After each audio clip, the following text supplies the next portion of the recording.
Greetings, friends. Today I'll tell you about the most mysterious side of the Roman army, what happened on the last night before battle, about sacred rites, secret incantations, and contracts with the gods that every legionnaire made before closing ranks and marching toward death or glory. I'll also share 5 secret pre-battle rituals that transformed yesterday's ordinary peasant boy into an invincible warrior of the empire. And believe me, what you're about to learn will make you see the heroes of ancient battles in an entirely new light. As tradition dictates, I'll show you a genuine ancient coin from my own collection, one that perfectly suits today's story. Before you lies an authentic Roman denarius of the most famous and charismatic soldier's emperor, Maximinus Thrax. On the obverse, we see the stern, almost barbaric profile of a simple soldier raised to the throne by the strength of the legions, along with the title Pius Pius, a desperate attempt to legitimize his rule. Now, do you see that figure on the reverse? That's the goddess Victoria, the winged patroness of victory, striding swiftly with a wreath and palm branch. Victories were vital to Maximinus. Having no noble birth and hated by the Senate, he could hold power only by constantly proving to the army and people that the gods granted him success. This denarius, circulating throughout the empire, was his victory report, proclaiming military achievements on the Rhine and Danube, while the emperor himself never honored Rome with a visit. But behind every victory of the Roman legions lay not just the strength of arms and iron discipline. So let's immerse ourselves in the appropriate atmosphere. Picture a Roman military camp on the eve of a decisive battle. Tomorrow at dawn, 20,000 legionnaires will clash with a barbarian horde somewhere on the borders of the civilized world. But now, on this last night, a strange, almost mystical silence reigns in the camp. No drunken songs, no dice games, no usual soldierly bravado. Why? Because every legionnaire is engaged in the most important task of his life, preparing his soul to meet the gods. And this is no metaphor, friends. This is literal preparation for possible death, or what's even more important, for making a sacred contract for victory. So let's begin with the most surprising thing. While modern soldiers before battle checked their weapons and ammunition, a Roman legionnaire started his preparation with shaving. Yes, you heard correctly. The last hours before possible death he spent making himself presentable, as if he were going not to war, but on a date. For this, he used his folding razor, which he carried in a special leather sheath on his belt. Archaeologists find these razors in military camps from foggy Britain to scorching Syria. And you know what's most amazing? The quality of these razors. Some specimens made of high-carbon steel are no inferior to modern straight razors. From the 3rd century BCE, after conquering Greece, the Romans adopted the Hellenistic custom of clean shaving. But for legionnaires, this became not just fashion, it became military necessity. Suetonius, in the Lives of the 12 Caesars, mentions that Emperor Hadrian was the first ruler to grow a beard, but legionnaires continued to shave. Why? The answer is simple and brutal. In hand-to-hand combat, an enemy could grab you by the beard. Imagine, you've broken through the enemy line, fighting one-on-one with a Germanic warrior, and suddenly he grabs you by the beard and raises his axe, and that's it. No wonder legionnaires preferred to spend time shaving rather than give the enemy such an advantage. But there was another, deeper reason. A clean-shaven face was a sign of civilization, distinguishing a Roman from bearded barbarians. It was a way of saying, we are bearers of culture and order, and you are savages. Psychological superiority, friends. Just as modern elite units pay enormous attention to appearance and their special attributes. Pliny the Elder in Natural History writes, the first in Rome to shave daily was Scipio Africanus, and after him, the divine Augustus always used a razor. If the greatest generals did this, then simple legionnaires followed their example with religious fervor. Another marker that distinguished Roman soldiers was their short haircut, which modern historians have dubbed a crew cut. But Romans called it simply military haircut, capilli militares. Hair was cut short not only for convenience under the helmet. This was a ritual of renunciation of civilian life. As we say, took monastic vows. Don't you find something in common? The cut hair was not thrown away. It was burned in small altars. Why? The ancients believed that through hair curses could be cast. By burning it, the warrior placed himself under the protection of the gods. It might seem like primitive superstition, but remember yourself and how often in daily life, without noticing it, you knock on wood or pause for a second when a black cat crosses your path.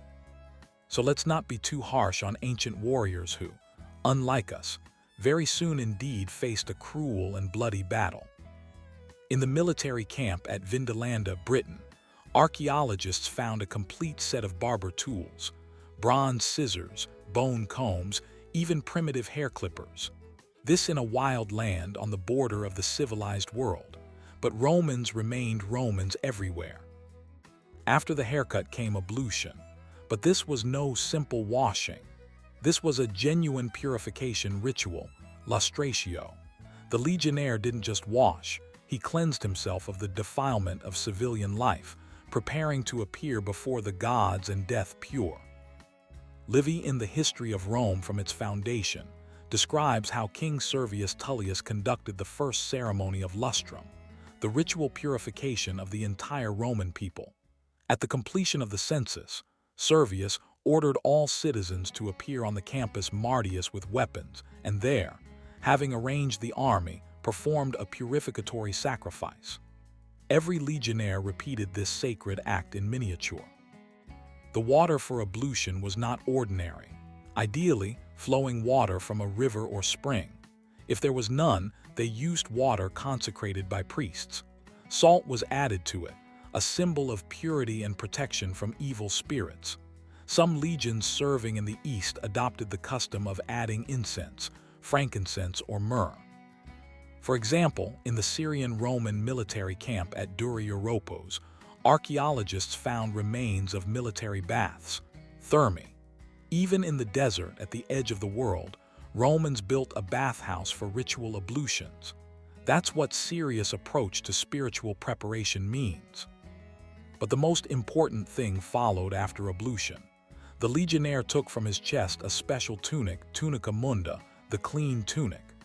This was not everyday clothing, patched and reeking of campaign sweat. This was a special tunic saved precisely for battle. Archaeological finds confirm this.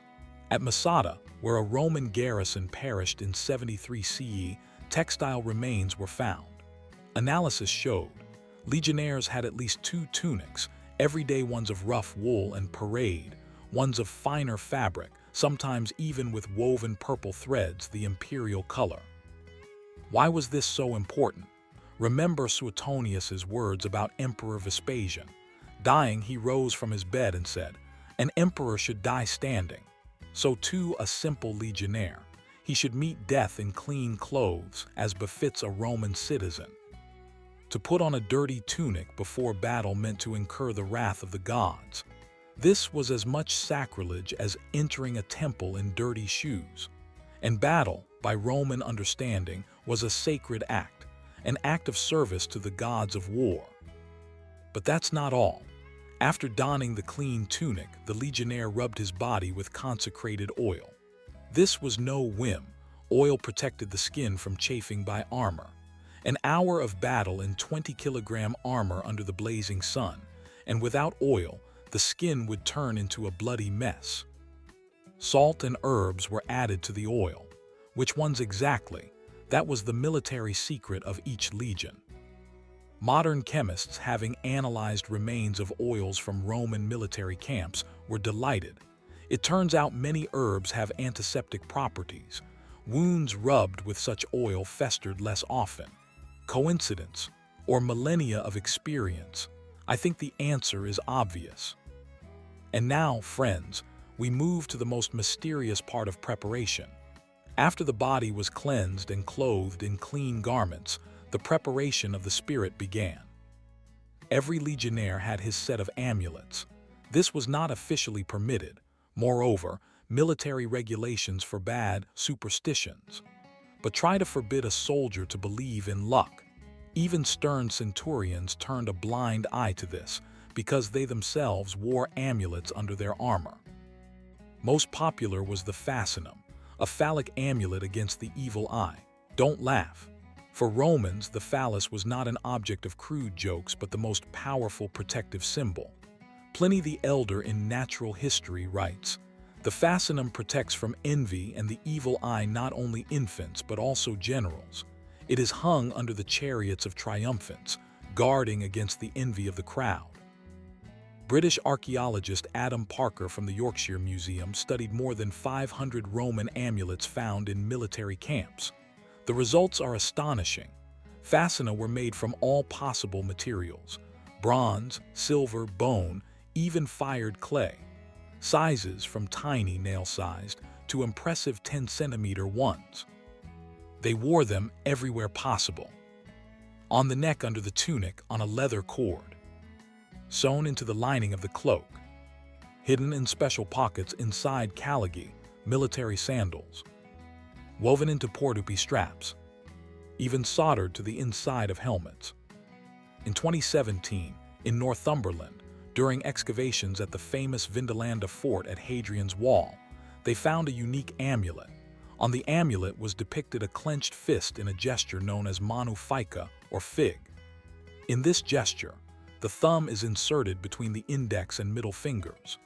This is one of the most powerful and widespread Roman gestures for warding off evil spirits and protection from the evil eye, along with the phallus. Another popular amulet was the bulla. By Roman law, a boy wore a bulla, a hollow capsule with amulets inside, until coming of age, but many legionnaires secretly kept their childhood bulla. Imagine a stern veteran of 30 years covered with scars, having passed through a dozen campaigns, and under his tunic, a child's amulet. Touching. But behind this lay iron logic.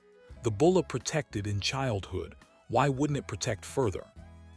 But the most touching testimony to a legionnaire's faith we owe to a find from the same mites. In a soldier's grave, they found a bronze capsule. Inside were no treasures.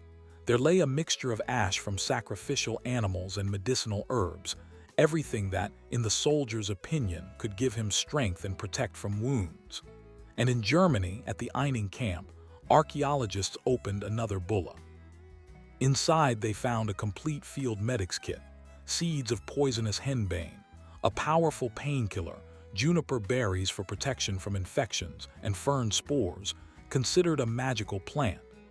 Both legionnaires wore around their necks not just amulets, they carried a pharmacy and a set of spells for all cases of campaign life. Also as amulets, teeth and claws of wild animals enjoyed special popularity. The logic is simple: take part of the strength of a defeated beast. A wolf's fang gave ferocity, a bear's claw power, a boar's tusk, persistence in battle. Another very interesting type of amulet was coins with images of successful emperors. Most often these were denarii of Trajan, conqueror of Dacia, since his reign was associated with the empire's maximum expansion, military victories, wealth, Dacian gold, and stability. To wear a coin of Trajan meant to invoke his fortuna, luck, and virtus, valor. Or Marcus Aurelius, philosopher on the throne. He was associated not only with wars on the Danube, but also with wisdom, steadfastness, and piety, pietas. His image on an amulet could grant not only victory, but also strength of spirit to endure the hardships of campaign life. The coin was drilled and worn around the neck or sewn into clothing. By the way, in numismatics, a coin with a hole is considered less valuable, which on one hand is understandable. A hole implies loss of perfect condition. However, if you understand what the hole was for, it becomes clear that the coin had a very interesting fate and probably could have been a sacred talisman of an ancient Roman warrior. And now you have received his talisman. Maybe it will bring luck to its new owner. And as I already mentioned, not just any coin was suitable as an amulet. Coins of unsuccessful emperors, for example, Vitellius or Didius Julianus, were considered cursed. They were afraid not just to wear them but to touch them. Historians, such as Suetonius in the Lives of the 12 Caesars, describe in detail how after the overthrow of a bad emperor, the Senate officially cursed his memory. His statues were smashed, his name erased from inscriptions on buildings. This act of public destruction of memory could not help but extend to the most mass bearer of the emperor's image, coins. Describing the end of Vitellius's reign, Suetonius writes, "Finally, he was stabbed with numerous small blows. His body was dragged with a hook into the Tiber. A man whose corpse was dragged with hooks through the streets of Rome could not be associated with luck. To wear his portrait around the neck would be madness." Analysis of coin hoards shows an interesting pattern. Coins of cursed emperors, especially those who ruled very briefly, like Didius Julianus, who sat on the throne for only 66 days, are often found in much better condition than coins of their predecessors or successors. Why? They were simply removed from circulation faster. People tried to get rid of them, surrender them to the treasury for remelting. They didn't want to deal with unlucky money. The new emperor was also interested in replacing coins of his disgraced predecessor with his own as quickly as possible. As a result, these coins passed through hands less and were better preserved. An interesting case occurred during Caracalla's reign. Dio Cassius and Herodian describe Caracalla as an extremely superstitious person, but at the same time cruel and suffering from megalomania, who compared himself to Alexander the Great and the gods. Having killed his own brother, this emperor raised legionnaires' pay by 50% and issued a new coin, the Antoninianus. Soldiers were initially pleased but then noticed. On the coin, the emperor was depicted in a radiate crown, an attribute of solar gods, and it must be said that open self-deification during life was an extremely dangerous step. Caracalla was thus walking on very thin ice, and Romans, especially in the army, were conservative and superstitious, and any sharp innovation, especially with religious undertones, was received with suspicion. And what do you think? A year later, Caracalla was stabbed by his own praetorians. After this, legionnaires refused to wear Antoniniani as amulets, superstition, or intuition. But the most poignant amulet was a simple canvas bag with a handful of native soil. Legionnaires served 25 years, often never returning home. This bag was the only physical connection to the homeland. On many amulets, mysterious inscriptions are found, abracadabras, incomprehensible words. For a long time, these were thought to be magical formulas, but recent research has shown often these are distorted names of Eastern deities. Legionnaires serving in the East adopted local cults, but openly worshipping foreign gods was dangerous. They could be accused of treason. So they hid the names of gods in amulets, distorting them beyond recognition. But amulets are only half of magical protection. The other half is correct words and actions, special rituals. With the onset of darkness, a special atmosphere reigned in the camp. No one uttered bad words. The list of taboos was enormous. Mor's death was replaced with finis, end. Clade's defeat was called res adversa, unfavorable matter. Fuga, flight, was replaced with recessus, withdrawal. Vulnus, wound, was replaced with tactus, touch. Even numbers had meaning. 17 was considered unlucky. 17 could be read as vixi, I have lived, meaning I died. But 13, contrary to modern superstitions, was a lucky number, so many lunar months in a year. Cicero in the treatise on divination describes Roman obsession with omens. Our ancestors began no undertaking without inquiring about the will of the gods.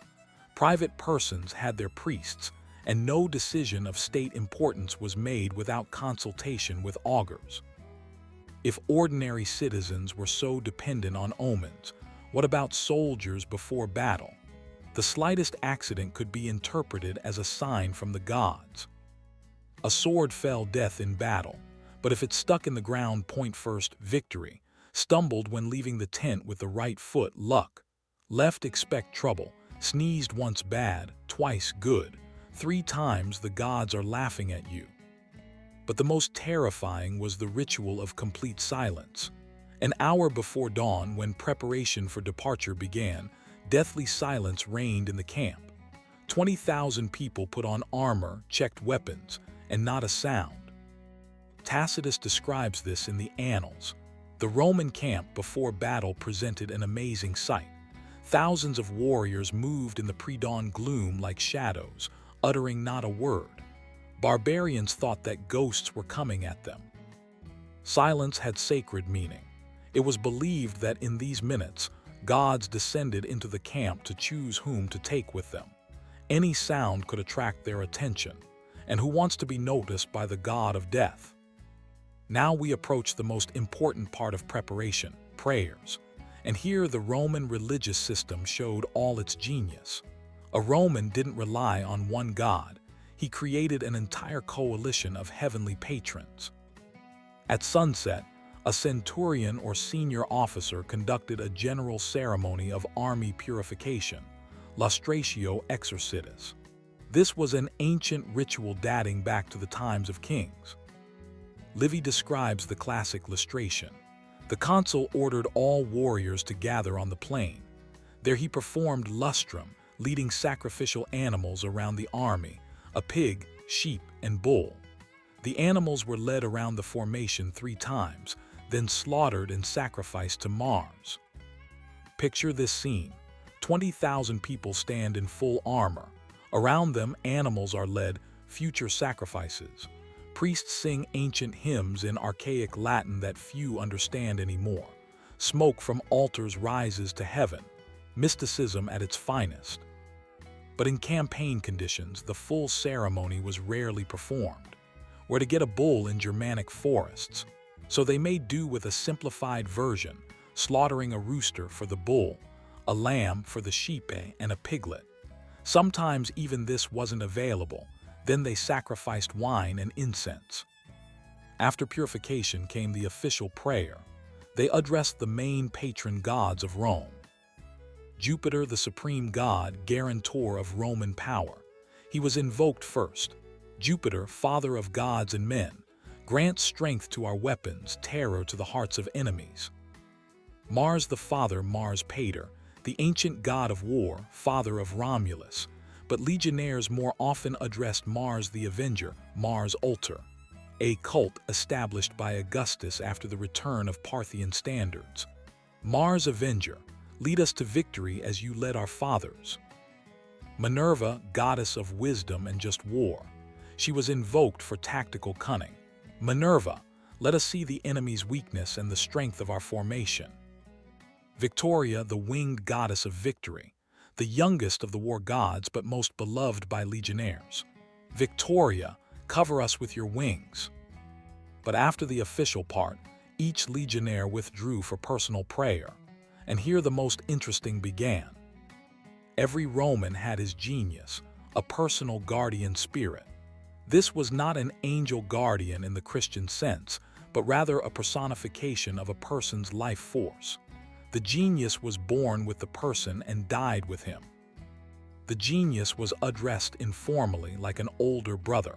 My genius, you were with me on the day of birth, be with me on the day of death, if it comes tomorrow. Give me strength to strike first and dodge the enemy's sword. Amazing detail. Legionnaires believed that the genius could temporarily leave the body. Therefore they prayed, "Don't leave me in battle. Stay in my chest until I return to camp." And then began real, spiritual risk diversification. The legionnaire addressed gods depending on the conditions of the coming battle. Battle in the forest. Pray to Silvanus and Diana. Silvanus, lord of forests, make it so that roots don't tangle under feet and branches don't catch on the shield. River crossing. Call upon Neptune and the river deity, Father Tiber or local river. Allow us to cross your waters and don't let the enemy do the same. City siege. Ask help from Vulcan. Vulcan, smith of the gods, give our rams strength to shatter the gates. Night attack. Address Diana and Hecate. Diana the huntress, let us see in darkness as your wolves see. But the most powerful cult in the Roman army was Mithraism, worship of the Persian god Mithras. This was not just a religion, but a secret brotherhood, a military order within the army. Archaeologists find Mithraea, underground temples of Mithras, near all major military camps. From Hadrian's Wall in Britain to the Limes in Germany, from the Danube frontier to the Syrian desert, everywhere legionnaires worshipped the god in a Persian cap killing the cosmic bull. Initiation into Mithraism included 7 degrees. The rituals were harsh. The initiate into the degree of soldier was killed with a sword symbolically, forced to pass through fire and water, bound and freed. All this symbolized the death of the old man and birth of the new, a fearless warrior of Mithras.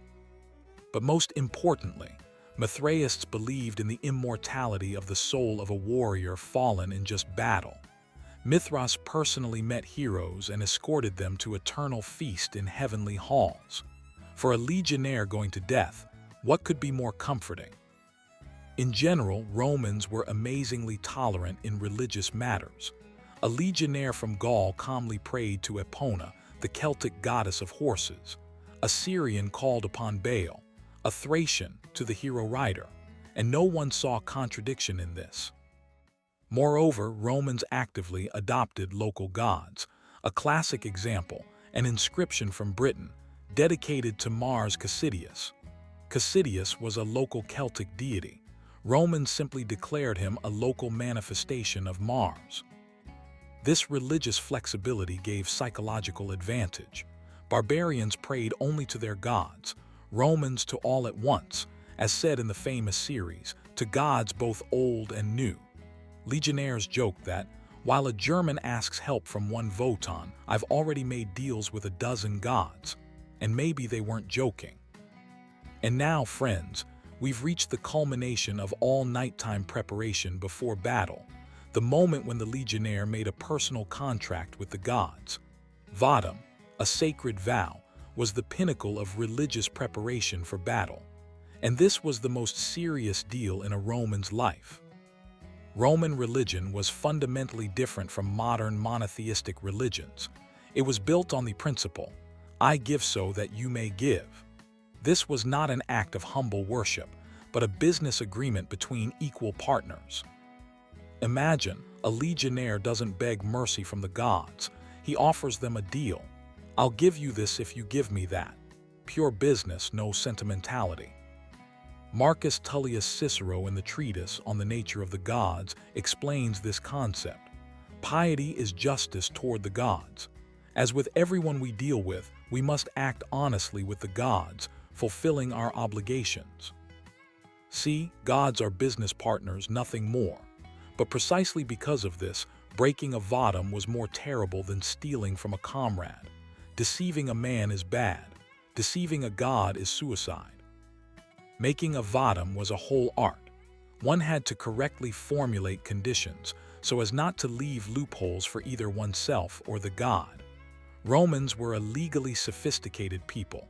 They spoke to gods in the language of law too. Here are examples of how these agreements might sound. A simple legionnaire might promise, Mars, if I survive tomorrow's battle and kill at least one enemy, I will sacrifice a white rooster to you. And an experienced veteran something different. Jupiter greatest, Mars father, Victoria Augusta. If I survive this campaign, my 24th, and return home with honorable discharge, I will build an altar at the crossroads in my village and bring sacrifices every full moon until the end of my days. Pay attention to the precision of wording. If I survive is not enough. You must add and kill the enemy. Otherwise one could survive by hiding behind comrades' backs. The gods love the brave. Many legionaries recorded their vows. Not all could write, so they turned to literate comrades or regimental scribes. They wrote on wax tablets, papyrus, sometimes on lead plates. In Britain, an amazing archive was discovered.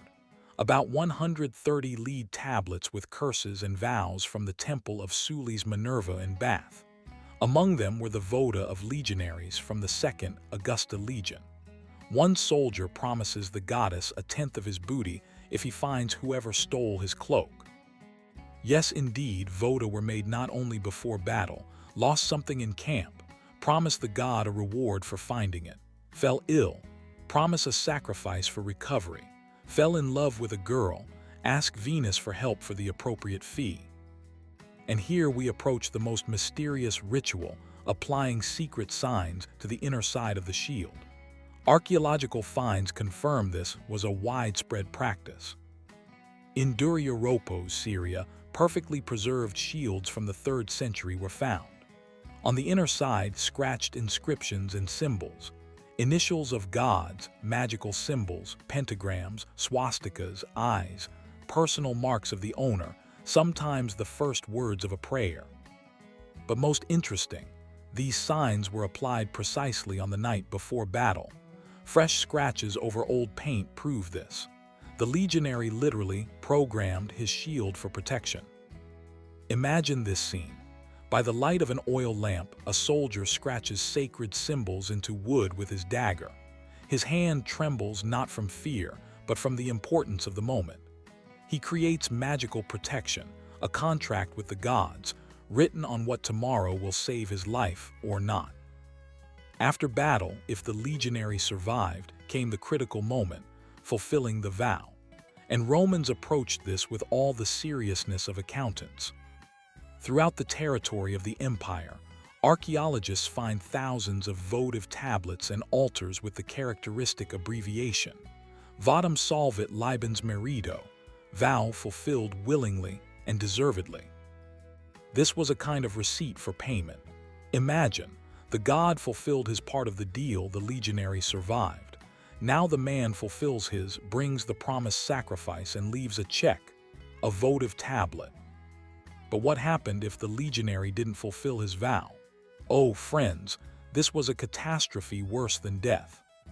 First, social condemnation. Comrades in arms turned away from the oath breaker. They wouldn't share a tent with him, wouldn't play dice, wouldn't drink wine. He became an outcast. Second, religious horror.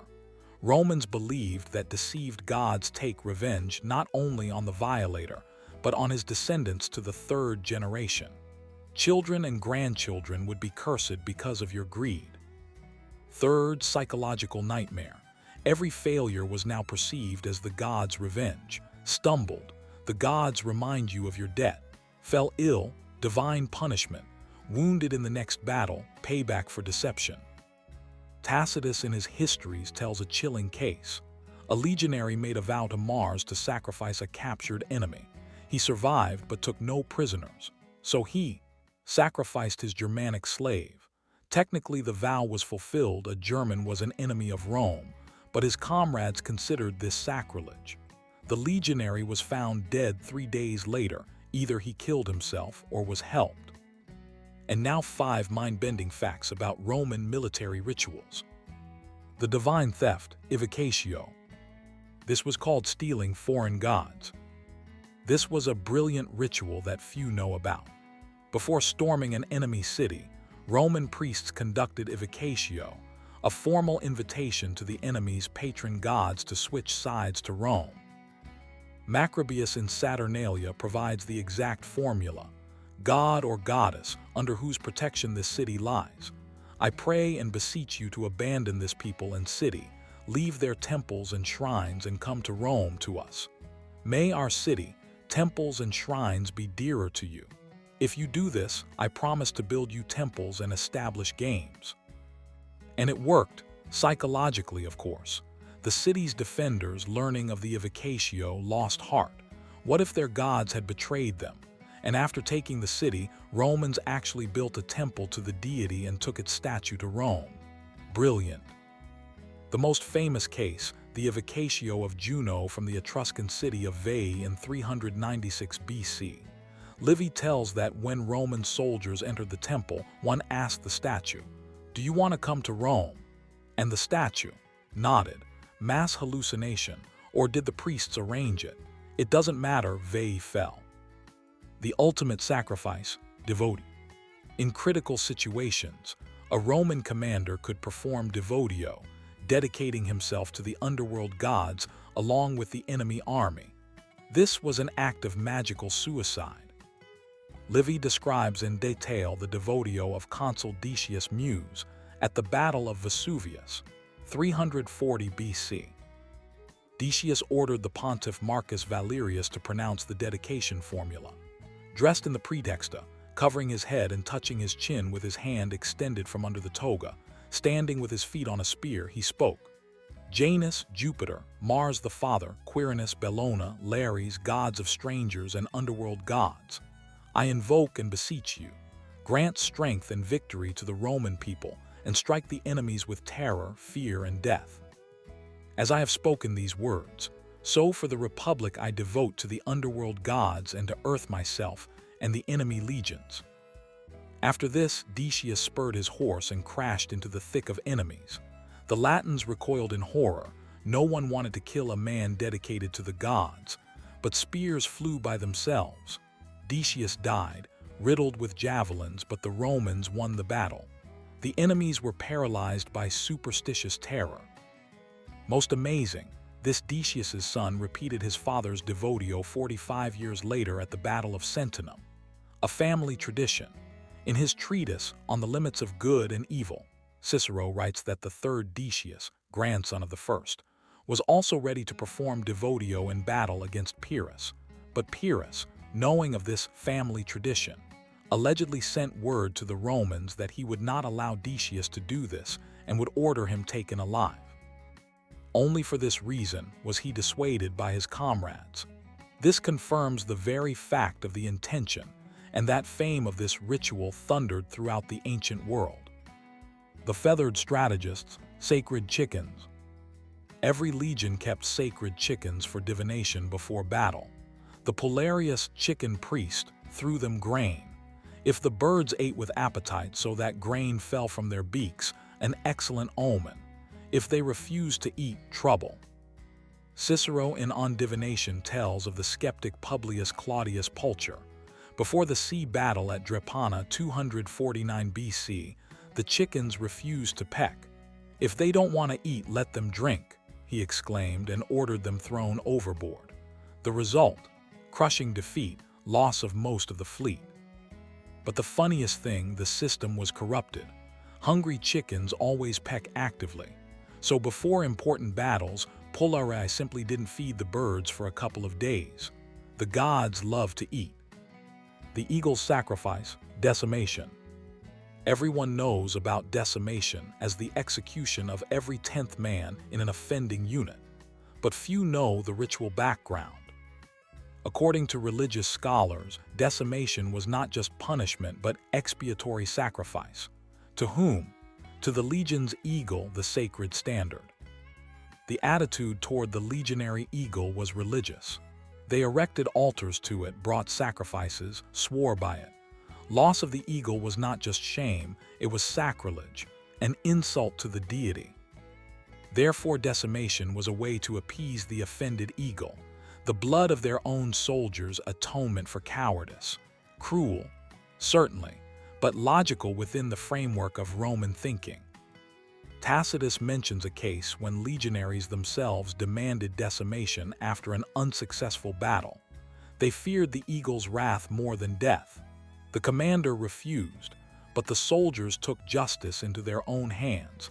They stoned several culprits of the defeat according to their personal opinion. The power of secret names. Every Roman had a public name, praenomen, nomen, cognomen, and a secret name, which only parents and he himself knew. This name was given at birth and was never spoken aloud. Why? Romans believed.